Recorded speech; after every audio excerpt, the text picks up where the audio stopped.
तो कैसे हैं आप लोग? मुझे लगता है शायद मैंने इस बार भी इंट्रो चुरा लिया। खैर ये सब छोड़ो। आज नया टॉपिक शुरू कर रहे हैं भाई, ठीक है। तो आज डायमेंशनल एनालिसिस की एक और एप्लीकेशन शुरू करने वाले हैं हम, जिसका नाम है मतलब यहाँ पर हम फॉर्मूले ड्राइव करेंगे, ठीक है। जो तुम फॉर्मूले पढ़ते हो ना, जैसे एफ इक्वल टू एम में, तो आज वो देखेंगे वे ड्राइव कैसे होते हैं। वैसे वे डायमेंशनली तरीका है, वैसे तो एक्सपेरिमेंट्स ही आते हैं भाई फॉर्मूले, ठीक है। तो भाई ये नया टॉपिक है अपना, ठीक है, डेरिवेशन ऑफ फॉर्मूला। वैसे वीडियो ही आ रही है भाई 2 दिन बाद, तो कोई नहीं, देख लेना यार आप फिर भी, ठीक है। तो यहाँ पे भाई कोई क्वांटिटी है ना, मतलब हम एक फिजिकल क्वांटिटी का दूसरे फिजिकल क्वांटिटी के साथ रिलेशन बताएंगे, ठीक है। तो एक तरीके से जैसे मैं कह दूँ कोई फोर्स है भाई, वो डिपेंड कर रही है किसी पार्टिकल के मास पे और उसके एक्सीलरेशन पे। जैसे मैं यहाँ पर सीधा क्वेश्चन करके दिखाता हूँ भाई, ऐसे तुम्हें समझ में नहीं आएगा, ठीक है। जैसे मैं कहता हूँ भाई यहाँ पे कोई फोर्स है जो है एफ, ठीक है, वो डिपेंड कर रही है, depends upon mass of body, mass of body and acceleration, acceleration of body, ठीक है भाई, ये है। तो भाई यहाँ पे क्या कहना चाह रहा है, यहाँ पे कहना चाह रहा है कि जो फोर्स है वो डिपेंड किस पे कर रही है, एक तो मास पे डिपेंड कर रही है, और किस पे कर रही है डिपेंड, फोर्स और डिपेंड कर रही है उसकी एसिलरेशन पे, ए पे, ठीक है। अब मैं अगर इन दोनों इक्वेशन को एक साथ जोड़ दूँ, मतलब जैसे हम करते हैं, तो क्या आ जाएगा, F equal to m into a. पर एक बात सुनो भाई, हमें क्या पता भाई कितनी पावर पे डिपेंड कर रही है वो। तो भाई हम इनकी पावर मान लेंगे एक्स और इसकी पावर मान लेंगे भाई, क्योंकि भाई हम डायरेक्ट, हमें वैसे तो फॉर्मूला याद है एफ इक्वल टू एम में, पर हम यहाँ ऐसे नहीं बता सकते डायरेक्ट कि ए की पावर होगी, और यहाँ से देखेंगे कि कितनी पावर पर मतलब डिपेंड करेगा फोर्स, ठीक है। तो वो पावर ही हमें यहाँ पर निकालनी है, तो वही रिलेशन निकल जाता है भाई, वही अपना डेरिवेशन ऑफ फॉर्मूला होता है। अब बताऊँ कैसे निकलेगा। अब एक मैथ का रूल है, जब भी प्रोपोर्शनलिटी साइन हटता है तो एक कांस्टेंट आता है भाई के, ठीक है। तो एफ इक्वल टू के एम एक्स ए, मतलब एक्स ए की पावर वाई, ठीक है भाई। अब यहाँ पे भाई तुम सीधा एफ की डायमेंशन पुट कर दो, एफ की dimension M L T minus two, ठीक है। के को ऐसे ही रहने दो, एम की मास की डायमेंशन मास ही रहती है भाई, ठीक है। एम की पावर एक्स, एसिलेशन की डायमेंशन पुट करो एल टी माइनस वन की पावर वाई, ठीक है भाई। अब एक काम कर लो, यहाँ से M L T minus two तो लिखो ऐसा का ऐसी, और के भी ऐसे का ऐसे लिखो। अब एम की पावर एक्स है इधर, और इनको सबको एक साथ लिख लो, एल की पावर वाई है, टी की पावर माइनस वाई है। अब ये देखो दोनों साइड सेम वाली की पावर एक साथ वो कर दो, कंपेयर। अब ये देखो यहाँ पर m की पावर 1 है और यहाँ m की पावर क्या है x, x की वैल्यू कितनी आ गई हमारे पास 1। अब ये देखो यहाँ पर y है, यहाँ पर l की पावर y है और यहाँ पर l की पावर कितनी है 1 है, तो y की पावर y की वैल्यू कितनी आ गई यहाँ पर 1। तो एक्स वाई की दोनों वैल्यू मिल गई, t कंपेयर करने की जरूरत ही नहीं, ठीक है। तो बस हमारे पास रिलेशन क्या आ गया, f इक्वल टू के एम ए, ठीक है भाई। ये बहुत ही सिंपल है ऐसे ही करना। तो मैं भाई अगला क्वेश्चन ले लेता हूँ, ओके। तो मैं यहाँ पर वीडियो पॉज करूँगा क्योंकि भाई मुझे क्वेश्चन नोट करना है, अगर मैं वीडियो में नोट करूँगा तो आपका टाइम खराब होगा, ठीक है ब्रो। तो मैं यहाँ पर वीडियो को कर देता हूँ पॉज। तो भाई लोगों क्वेश्चन ये रहा, अब इसके बाद आपको समझ आएगा कि मैं बताना क्या चाह रहा था आपको। अब पहले क्वेश्चन पढ़ लेते हैं यहाँ पर। The velocity of water waves में depend on their wavelength, density of water and method, ठीक है। अब यहाँ पे हमें कुछ नहीं देखना, हमें कोई यहाँ पर कोई असली वाला फॉर्मूला ड्राइव नहीं करना, हमें सिर्फ यहाँ डायमेंशन वाइमेंशन देखनी है, बस काम खत्म। क्योंकि अभी हम इतनी आगे तक फिजिक्स में पहुँचे नहीं हैं, ठीक है। तो अभी हम यहाँ पर सिर्फ देखेंगे, यहाँ पर डिपेंड क्या कर रहा है, यहाँ पर वेलोसिटी, वेलोसिटी डिपेंड कर रहा है। यहाँ पर मैं सीधा लिख देता हूँ वी, किस पे डिपेंड कर रहा है भाई वो भी देखना है। मैं depend on their wavelength lambda, ठीक है भाई, लैम्डा पे डिपेंड कर रहा है, इसकी पावर में मान लो एक्स। और किस पे डिपेंड कर रहा है, डेंसिटी ऑफ वाटर रो, तो रो पे डिपेंड कर रहा है, इसको मैं वाई मान लेता हूँ। Acylation due to gravity G पे डिपेंड कर रहा है, इसकी पावर में मान लेता हूँ जेड। अब हम इनके बीच में रिलेशन बताना है कि रिलेशन क्या आएगा, ठीक है। तो डायमेंशन से इसको हम कर देंगे। अब ये जो वेवलेंथ होती है ना भाई, ये जो वेवलेंथ होती है, वेवलेंथ को मीटर में मेजर करते हैं, तो ठीक है। सबसे पहले हमें प्रोपोर्शनलिटी साइन हटा लेते हैं ना, बेटा डायरेक्ट कर दो कोई दिक्कत नहीं, पर स्कूल में थोड़ा सा वो कहता है ना सजा वजा के लिखना पड़ता है भाई, अगर मैं स्कूल में हूँ तो पूरे नंबर देते हैं शॉर्ट तरीके में भी, ठीक है। तो वही देखो v इक्वल्स टू के लैम्डा एक्स रो वाई जी की पावर जेड, ये आ गया। अब सबके डायमेंशन रख दो और कुछ नहीं भाई। अब v है, v वेलोसिटी, वेलोसिटी की dimension L T minus one, ठीक है भाई। के तो ऐसे ही रहने दो, और यहाँ देखो क्या दिया है, के इज ए डायमेंशनलेस कांस्टेंट, ये आपको आगे बताऊंगा इसकी लिमिटेशंस में, ठीक है। अब जो लैम्डा है, लैम्डा भाई, लैम्डा को मीटर में मेजर करते हैं तो इसको हम रख देंगे एल, तो क्या आ जाएगा यहाँ पर भाई, एल की पावर एक्स। अब जो रो होता है भाई, रो होता है क्या, मास डेंसिटी। अब मास डेंसिटी आपको पता है, मास अपॉन वॉल्यूम, वॉल्यूम क्या होता है एल का क्यूब।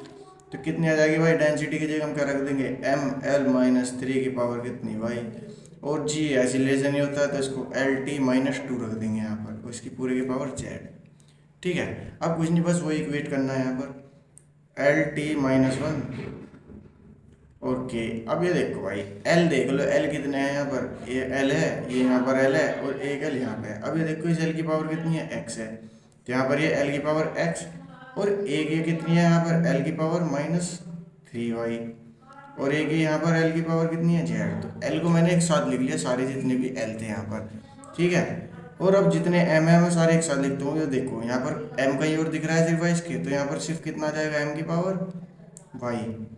और अब ये देखो भाई, टाइम टाइम एक साथ रख लो। अब यहाँ पर सिर्फ आपको यहाँ पर टाइम दिख रहा होगा, तो टाइम भी कितना आ जाएगा, अकेले आएगा बेचारा ये भी, तो टी की पावर माइनस टू जेड। अब दोनों साइड इक्वेट कर लो बस। एल देखो इधर, एल की पावर कितनी है, वन है। तो अब ये देखो, सबसे पहले अगर मैं यहाँ लिखना चाहूँ तो एल को मैं बेस सेम है तो एल को एक बार लिखूँ तो x minus three y plus z, ये हो जाएगा यहाँ। और एम की पावर वाई ऐसा कैसे ही रहेगा, और टी की पावर माइनस टू जेड भी ऐसा कैसे ही रहेगा। इधर L one T minus one, ये भी ऐसे ही रहेगा। अब कंपेयर कर लो बस, एल की पावर कंपेयर करो, सबसे पहले कितना आएगी, इस एल की पावर कितनी है, x minus three y plus z, और एल की पावर कितनी है यहाँ पर, वन। तो एक इक्वेशन तो आ गई भाई ये वाली, ठीक है। अब दूसरी इक्वेशन देखो, यहाँ पर m कितना है, y, और यहाँ m है ही नहीं, तो y की वैल्यू कितनी आ गई, यहाँ से जीरो, ठीक है। अब यहाँ देखो t की पावर माइनस टू जेड है यहाँ, और इधर t की पावर कितनी है, माइनस वन, तो एक इसके इक्वल आ जाएगा माइनस वन के। और यहाँ से z की वैल्यू देखो कितनी आ गई, z की वैल्यू कितनी आ गई, वन अपॉन टू। अब जो हमें y की वैल्यू पता, z की वैल्यू पता, तो यहाँ से हम x की वैल्यू निकाल लें, y की तो जीरो है तो minus three into zero, z की कितनी, one upon two equal to one. बस कितनी आ गई है, one minus one upon two, x की वैल्यू कितनी आ गई, वन अपॉइंट टू। तो हमारा फाइनल फॉर्मूला क्या आ गया भाई, फाइनल फॉर्मूला आया अपना v इक्वल्स टू के लैम्डा एक्स कितना है, वन अपॉइंट टू, तो एक्स की जगह वन अपॉइंट टू, रो रो है, और रो वाई, रो की पावर कितनी है वाई, वाई की पावर कितनी आ गई है, जीरो, ठीक है। तो और जेड, जी की पावर जेड है, तो जी की पावर कितनी रहेगी, हाफ। ये आ गया अपना फाइनल फॉर्मूला। आप इसको और अच्छे से लिख सकते हो और करके, v इक्वल टू के, इसकी पावर जीरो है तो इसको हटा दें से लैम्डा हाफ, और जी की पावर हाफ, या दोनों साइड आप स्क्वायर करके ऐसे लिख सकते हो, v स्क्वायर इक्वल टू के स्क्वायर, के का स्क्वायर करो ना करो, इसको के छोड़ दो कि कॉन्स्टेंट है ना, और लैम्डा और जी, ये आ जाएगा, ठीक है भाई। तो बस ये आ गया आपका फाइनल आंसर, ठीक है। अब आपको समझ में आया होगा यहाँ मैंने इनकी पावर क्यों एज्यूम करवाई। अब ये देखो, ये इसकी पावर हाफ पे डिपेंड कर रहा है भाई, ठीक है। तो ये हमें डायमेंशन से पता चलेगा कि इनके बीच में रिलेशन क्या है। अब यहाँ देखो, यहाँ हमने दो फिजिकल क्वांटिटी के बीच में रिलेशन ही तो निकाला, दो या दो से ज़्यादा में। अब इधर देखो, ये इधर क्या था, वेलोसिटी, इधर वेवलेंथ, इधर डेंसिटी, और इधर एक्सीलरेशन ड्यू टू ग्रेविटी। तो हमने इनका रिलेशन वेलोसिटी के साथ ही तो निकालना है। तो बस यही है डायमेंशन ऑफ, मतलब डायमेंशन एनालिसिस की एप्लीकेशन, कि दो फिजिकल क्वांटिटी के बीच में रिलेशन निकाल लो, और उसे हम क्या बोलते हैं, फॉर्मूला। एक फॉर्मूला तो ड्राइव हुआ, तो बस यही था इसका। तो भाई अब मैं आपको एक क्वेश्चन दूंगा होमवर्क के लिए, तो यहाँ मुझे वीडियो पोस्ट करनी पड़ेगी, मुझे क्वेश्चन नोट करना पड़ेगा, ओके। तो मैं पोस्ट करके क्वेश्चन नोट कर देता हूँ, आपको करना खर्च है, ठीक है भाई, पर करना जरूर यार। मैं देखो मैं नोट कर रहा हूँ, ठीक है, मैं लिखने का बहुत ध्यान रख सकता है, ठीक है।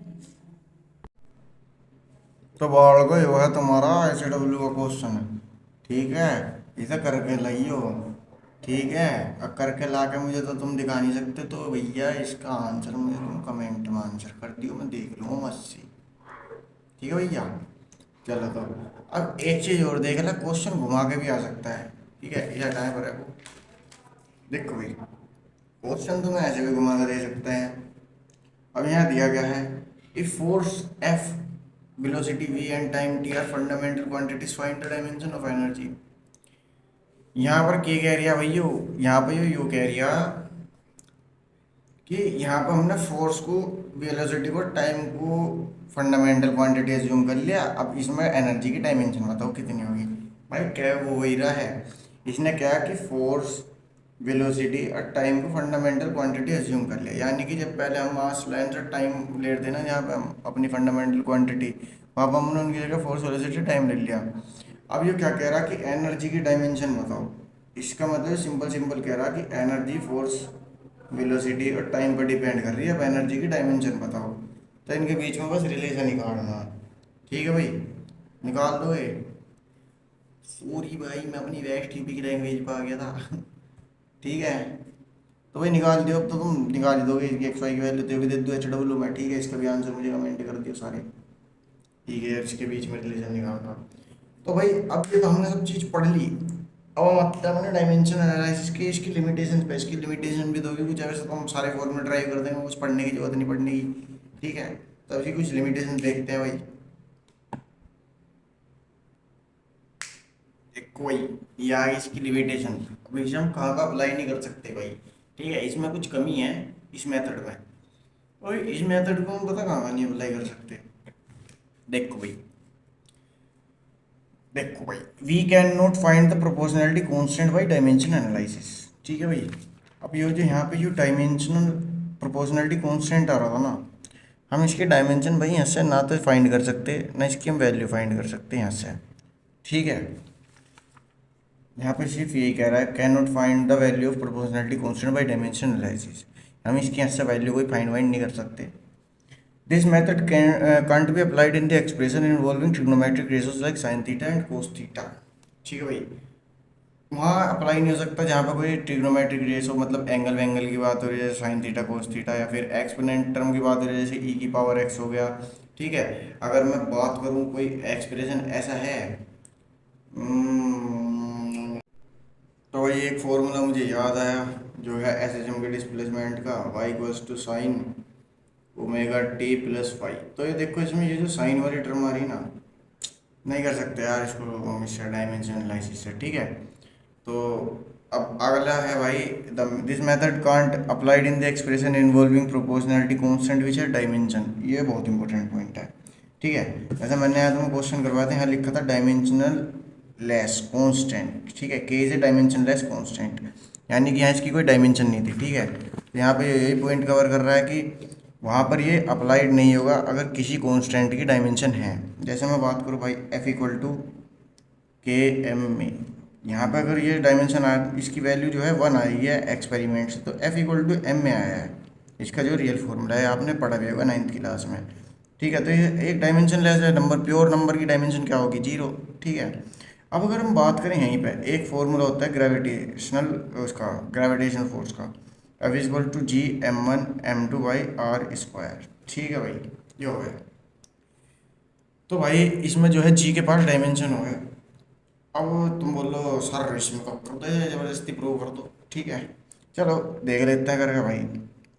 एफ इक्वल टू अगर मैं बोल दूँ, इसको जी को मैंने के बोल दिया, और मैंने क्या कि मास पे डिपेंड कर रहा, m1 की पावर x, m2 की पावर y, और l की पावर या जेड पे डिपेंड कर रहा भाई फोर्स। ठीक है, मैंने यहाँ भी फिलहाल जी को जो है ना वो डायमेंशन लेस मान लिया, तो मैं m1 LT-2 MLT-2। ठीक है, और इधर भाई मैं क्या कर सकता हूँ, दोनों मास ही हैं, तो मैं यहाँ क्या कर सकता हूँ, m की पावर x प्लस वाई कर सकता हूँ, और l की पावर z होगी। अब ये देखो भाई, एक चीज़ दिखा दूँ, देखो x+1, वो x+y=1, और z=1, क्योंकि यहाँ से z और इसकी पावर कितनी है 1 है, तो z=1।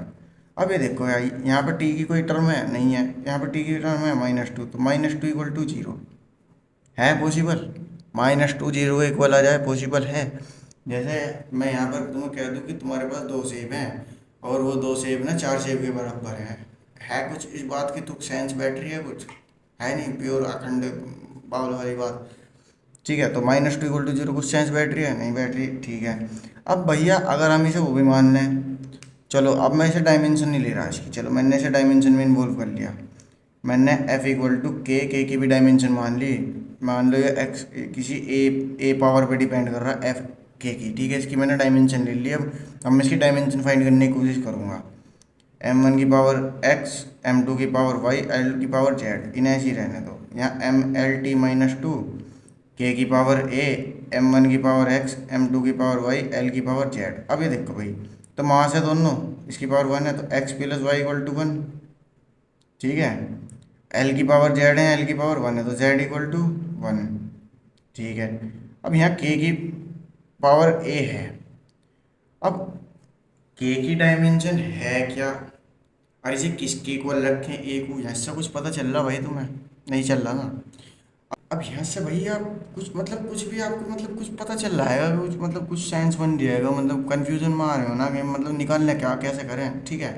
तो बस अब मेरी बात यहाँ से मान लो तुम।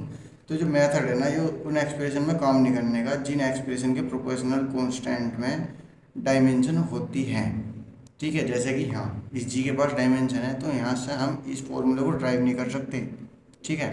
अब एक फॉर्मूला और ड्राइव नहीं कर सकते भाई, इससे हम कौन सा, मैंने यहाँ पे डॉट डॉट लगा दिया क्योंकि ये लाइन सेम लिखनी थी यहाँ। तो इन्वॉल्विंग टू और more terms expanded by plus और माइनस साइन, मतलब हम यहाँ पर सिर्फ इस टाइप की इक्वेशन ही सॉल्व कर सकते हैं, F equal to m a, या फिर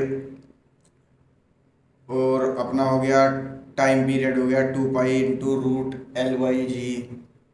इस टाइप की हम इक्वेशन यहाँ से निकाल सकते हैं। पर अगर मैं बात करूँ इससे v equal to u plus a t हो गया जैसा अपना यो, तो इस टाइप की हम इक्वेशन नहीं निकाल सकते जिसमें प्लस माइनस के साइन आए यहाँ पर, ठीक है। तो ये थी इसकी लिमिटेशंस। अभी देखो नोट्स तो बढ़िया भाई, देखो यहाँ बनी रहे हैं। अब तुम हैंड टू हैंड नोट्स बनाओ तो बढ़िया है, और ना तो किसी को नोट्स की चूल हो बढ़िया वाली, तो भाई मैं टेलीग्राम चैनल पर डाल दूंगा ये नोट्स एकदम बढ़िया फ़ोटो वोटो क्लिक करके, या फिर हैंड रिटन नोट डाल दूंगा और अच्छे। अजय इनसे अच्छे तो कुछ होंगे नहीं, हाथ से लिख के भाई, ये भी तो हैंड रिटन ही है, ये है मैंने कंप्यूटर से बनवाए। तो ठीक है, आप टेलीग्राम पर जाकर देख लेना, वरना वीडियो के साथ साथ तो और भी बढ़िया रहेगा। अपना कर दियो, और जो होमवर्क दिया भाई उसका कमेंट में आंसर कर दियो, ठीक है। और मैं क्या कह रहा था तुमसे, हाँ भाई वीडियो अच्छी लगे तो शेयर मार दो अपने दोस्त के पास, क्योंकि उसे पास वास करवा दियो, अकेले अकेले पास कोई बढ़िया बात नहीं है, ठीक है। और वीडियो को लाइक करो ना करो, सब्सक्राइब चैनल को तो कर दियो भाई, वो तो ज़रूरी काम है, ठीक है भाई, है नहीं हैं। तो आप करते रहो पढ़ाई, है चला।